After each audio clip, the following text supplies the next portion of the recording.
It's the most wonderful one.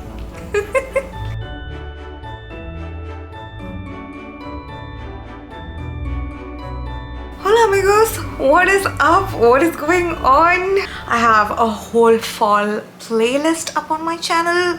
It'll be linked somewhere up there. You can check it out if you'd like. But now it's gonna be winter and I wanted to give you guys some of my fall reading list and also some recommendations because she's a reader now. If you guys haven't watched my fall reading list video, I'll link it up here.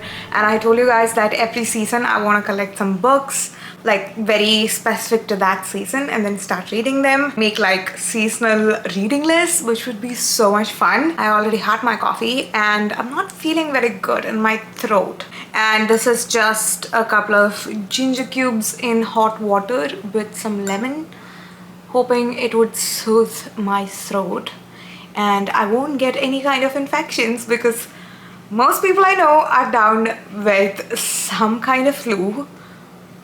Touch wood. I don't want to get it, but that's hard.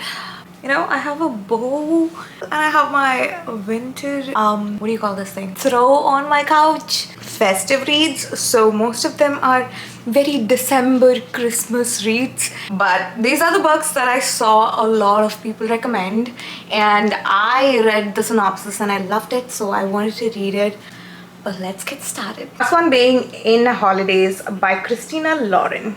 And Emily Henry, one of my favorite authors of this year, has said that this book is pure, irresistible magic from start to finish. And if you know anything about me, I love magic. So I hope I love it. Anyways, let's read the synopsis, okay? It's the most wonderful time of the year, but not for Malin Jones. She's living with her parents, hates her going nowhere job, and has just made a romantic error of epic proportions. But perhaps worst of all, this is the last Christmas May will be at her favorite place in the world, the snowy Utah cabin, where she and her family have spent the holidays every year since she was born, along with two other beloved families. Mentally melting down as she drives away from the cabin for the final time, May throws out what she thinks is a simple plea to the universe. Please show me what will make me happy. The next thing she knows, tires screech and metal collides. Everything goes black, but when May gasps awake, she's on an airplane bound for Utah, where she begins the same holiday all over again, with one hilarious disaster after another sending her back to the plane. May must figure out how to break free of the strange time loop and finally get her true love under the mistletoe. Okay, so initially when I started reading, I was going through all genres of novels because I always thought that I loved romance and only romance, but then I realized that I love most genres. So this year I tried to go into other genres and not just stick with romance. But guys, when it comes to holidays, Christmas romance is, I feel like, the most magical romance. I think most of these books are romantic books. Just a disclaimer, this one is as well, obviously.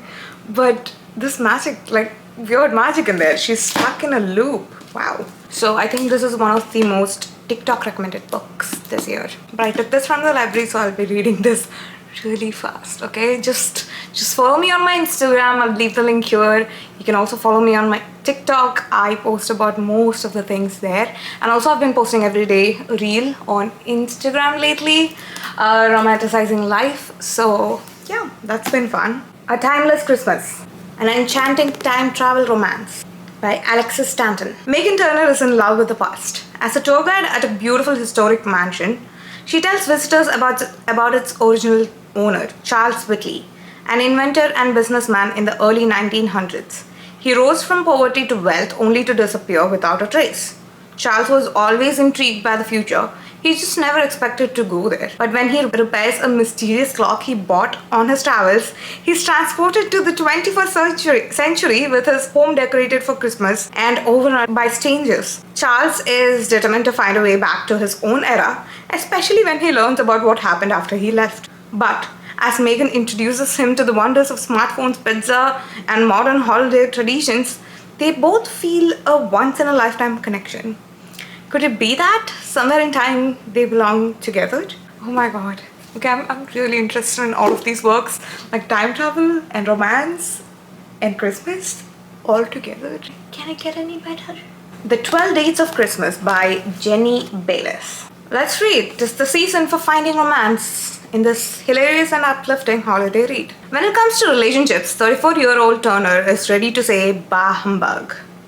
I don't know what that means. The sleepy town of Blacksford, England, isn't exactly brimming with prospects, and anyway, Kate's found fulfillment in her career as a designer and in her delicious side job baking for her old friend neighborhood cafe. But then, her best friend signs her up for a dating agency that promises to help singles find love before the holidays. 23 days until Christmas. 12 dates with 12 different men. The odds must finally be in her favor, right? Yet, with each new date more disastrous than the one before and the whole town keeping tabs on her misadventures, Kate must remind herself that sometimes love, like mistletoe, shows up where it's least expected. And maybe, just maybe, it's been right within her reach all along. You go out searching for love, but then it's right in front of you, you know? Next one being Christmas by the Book by Anne-Marie Ryan. There's a dog on the cover of the book, and how can I not read it? Nora and Simon have run the beautiful Oak Beam bookshop in their British village for 30 years. Honestly guys, I don't think I'll be able to read this fully because half of it is stuck with the library sticker. That is not fair. Oh my god. Shoot. Let's see anyways. But times are tough and the shop is under threat for closure. This holiday season will really decide their fate. When an elderly man visits the store and buys the one book they've never been able to sell, it gives them the idea she and Simon will send out books to those feeling something time of the year and lift people's spirits through the power they have, I guess. The couple quietly delivers books to residents in need of some cheer, including a single dad trying to make ends meet. A boy grieving for his sister, local politician battling, blah blah blah. The books begin to bring recipients hope, one by one, but with the future of the bookstore on the line, Nora and Simon will need a Christmas miracle to have a happy ending. I kind of got the gist of the book. I hope you did too. It's just two people, Nora and Simon, have a bookstore of their own. It's dying. They need to revive it, but they have no choice. Someone comes in, buys a book no one ever touched, and then so they decide to send out books to people to cheer them up, you know, during the holidays. And so they send out random people like a boy who's grieving for his sister books, and then they actually bring hope into their life. And now they just need a miracle to save their bookstore because they just saved and gave hope to many people, but they are still in need of that. For someone who's actually becoming a reader, I think this is beautiful. Trying to save a bookstore is the perfect story I need. Last of the Christmassy books I have is It Happened One Christmas, Will They Meet Under the Mistletoe by Chantal Guetin. And this is what it looks like. I actually bought it because I loved the green. Like, that green color was just perfect. I looked at it and I'm like, wow, that looks beautiful. So I went on, I searched up the reviews. It was pretty good, so I got it. Will her Christmas wish come true? Zoe Andrews lives and breathes Christmas. She loves everything about the season, and after years of directing countless holiday movies, she certainly knows her way around a festive tale. So when she finally gets the chance to bring her own script to life, she isn't about to let anything or anyone stand in her way. Not even the stupidly sexy, utterly frustrating, plaid-clad tree farmer Benoit Deschamps. Moonlighting as mayor of Chelsea, the cozy Quebec hamlet at the center of Zoe's screenplay, Ben maddeningly refuses to grant her a film permit in his enchanting town. With just 4 days left before Christmas, Zoe must change Ben's mind, but not before an unscripted ice storm leaves them stranded in the middle of nowhere with nothing except each other. Will Ben's chilly resolve shatter Zoe's Christmas movie wish, or will Zoe be able to melt his stubbornness and maybe even his heart? Couple of reviews. A grumpy Christmas tree farmer versus a relentlessly optimistic film producer. A picture-perfect Canadian town Christmas. Chantal Guetin checks all the boxes in this delightful holiday romance. A delightful read that's guaranteed to add sparkle and joy to your holiday season. Who doesn't want that? Now the last one is Josie Silver's One Day in December. Anyways, 2 people, 10 chances, 1 unforgettable love story. Laurie is pretty sure love at first sight doesn't exist. Then, through a misted up bus window one snowy December day, she sees a man and knows instantly he's the one. Their eyes meet, there's a moment of pure magic, and her bus leaves. Certain they're fated to find each other, Laurie scans every bus stop and cafe in London for him. But she doesn't find him until at a Christmas party a year later, her best friend, Sarah Gidley, introduces her new boyfriend, Zach, the man from the bus. Oh my god, that's a lot of tea right there. Like, you like a man, you search the world for him, you can't find him, and next year your best friend is dating him. Wow.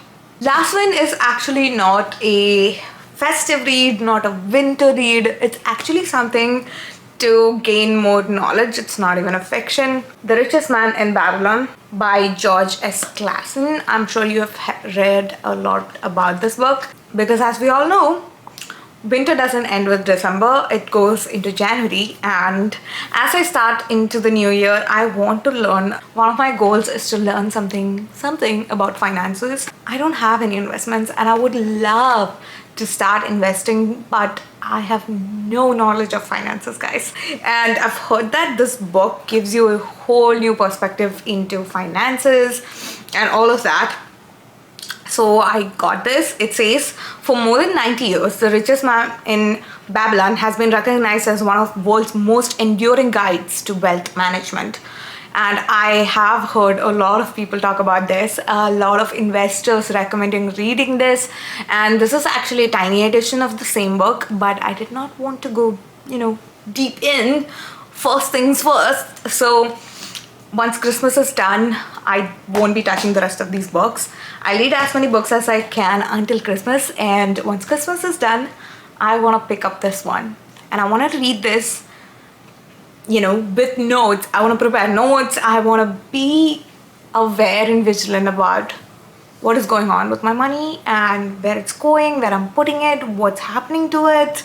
Like, I want to know what's going on, okay? As it comes, it leaves. And it's kind of scary, especially with the inflation and everything. I really needed to learn. I think this is one of the most important things that anyone in their 20s should learn. So yes, one of your winter reads, please make sure it's something that's helpful for you. It's something that actually broadens your knowledge, broadens your perspective, something that would be an investment for your future. Oh my god, you guys, that's my winter festive read recommendations, or you can say my winter reading list. But I will add more as the new year comes in, so stay tuned. Thank you so much for watching. Love you all.